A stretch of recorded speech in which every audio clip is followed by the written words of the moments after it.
Mungkin kamu pernah terpikir suatu ide. Kenapa pemerintah tidak menghemat APBN supaya utang kita bisa terbayar pelan-pelan? Utang udah banyak, tapi kok malah tambah terus? Kenapa pemerintah terus menghabiskan uang Storybox lebih Audio. daripada yang diterimanya? Ini adalah sebuah konsep ekonomi yang kita sebut dengan budget defisit atau defisit anggaran. Dan kali ini kita akan membahas mengapa pengeluaran negara yang lebih besar daripada penerimaannya ini tidak selalu menjadi hal yang buruk. Storybox Audio.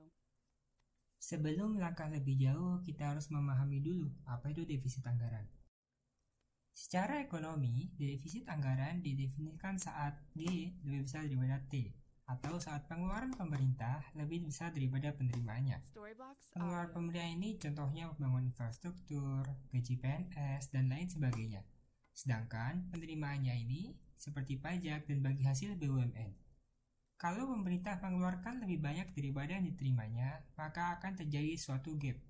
Gap yang Storybox timbul ini Audio. harus ditambal, karena tidak mungkin bisa mengeluarkan uang jika tidak ada penerimaannya. Lalu, bagaimana caranya? Bayangkan saja kamu ingin membeli iPhone terbaru seharga 15 juta. Tapi uang yang kamu miliki ternyata kurang. Storybox Ada 3 Audio. keputusan yang bisa kamu ambil. Yang pertama, kamu tidak jadi membeli iPhone itu dan pasrah. Yang kedua, kamu meminjam uang kepada teman kamu supaya bisa beli iPhone itu sekarang. Atau yang terakhir, kamu bisa menabung sampai bisa membeli iPhone tersebut. Storybox Audio. Untuk mensimplifikasi, negara juga punya 3 pilihan itu. Ketika pemerintah ingin melakukan sesuatu, misalkan pembangunan jalan raya, tapi dananya ternyata kurang, maka negara bisa menabung, berhutang, Storybox atau bahkan Audio. menunda pekerjaan tersebut. Tapi gimana kalau pekerjaan yang dilakukan itu adalah sesuatu yang urgent? Misalkan pandemi yang terjadi saat ini. Tentu pemerintah tidak akan sempat untuk menabung atau bahkan punya opsi untuk menunda dan pasrah Storybox seperti kita. Audio. Pada akhirnya, satu-satunya jalan yang bisa ditempuh pemerintah itu adalah berhutang, yang selalu menjadi kontroversi untuk masyarakat. Kita ambil contoh anggaran pendapatan dan belanja negara atau APBN Indonesia Storybox tahun Audio. 2021. Waktu pemerintah menyusun APBN ini, pemerintah sudah merencanakan kira-kira negara kita harus defisit atau utang berapa banyak.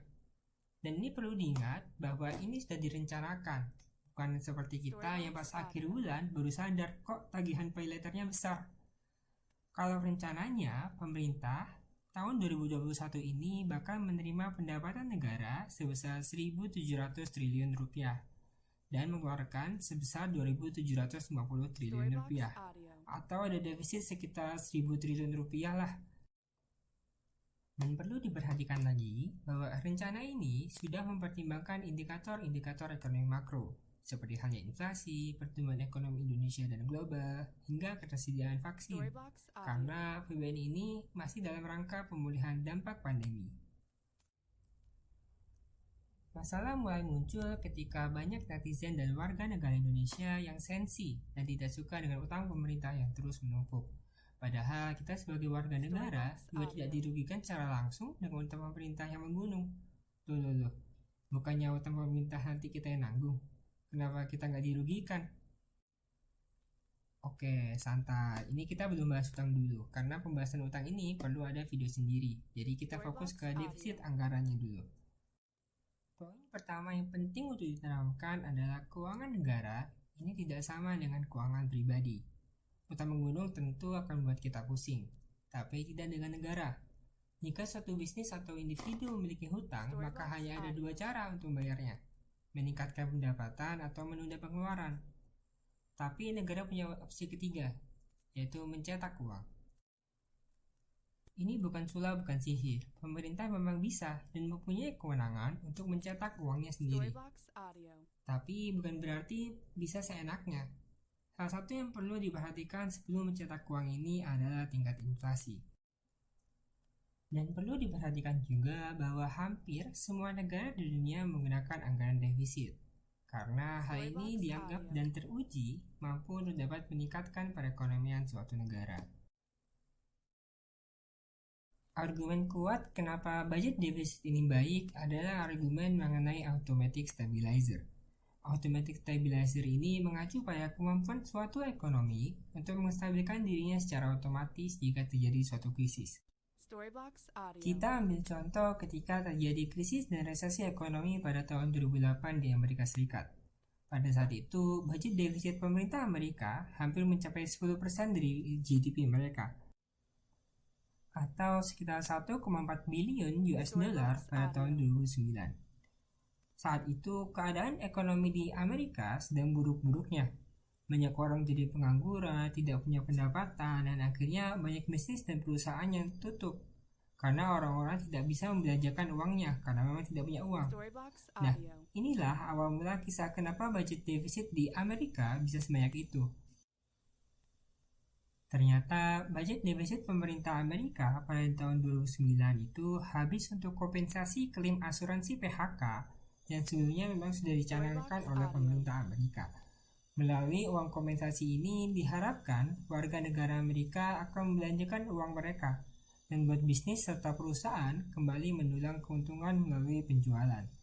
Pada akhirnya, uang kompensasi ini akan menggerakkan kembali perekonomian Amerika. Pada saat itu memang sedang lesu dan krisis. Defisit anggaran pemerintah ini juga nggak bisa dipandang sebagai defisit aja. Tapi secara makro atau luas, defisit anggaran ini bisa dipandang sebagai tambahan surplus ekonomi Storyblocks Audio. dari pemerintah untuk sektor ekonomi non-pemerintah.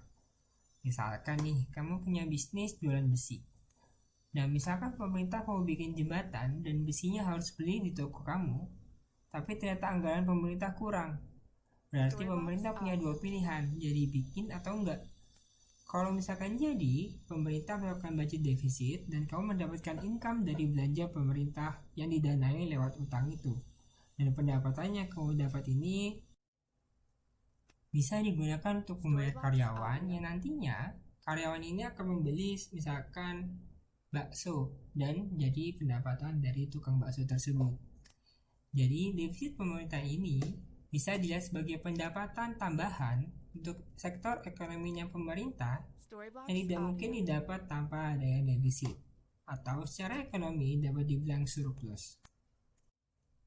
Tentu defisit anggaran pemerintah ini nggak selalu baik. Ada saatnya defisit pemerintah ini malah memberikan kita dampak negatif, misalkan kalau berlebihan. Storyblocks Audio. Tapi tentu pemerintah sudah memperkirakan sampai mana defisit anggaran ini bisa dijalankan, sebanyak apa dan sejauh apa.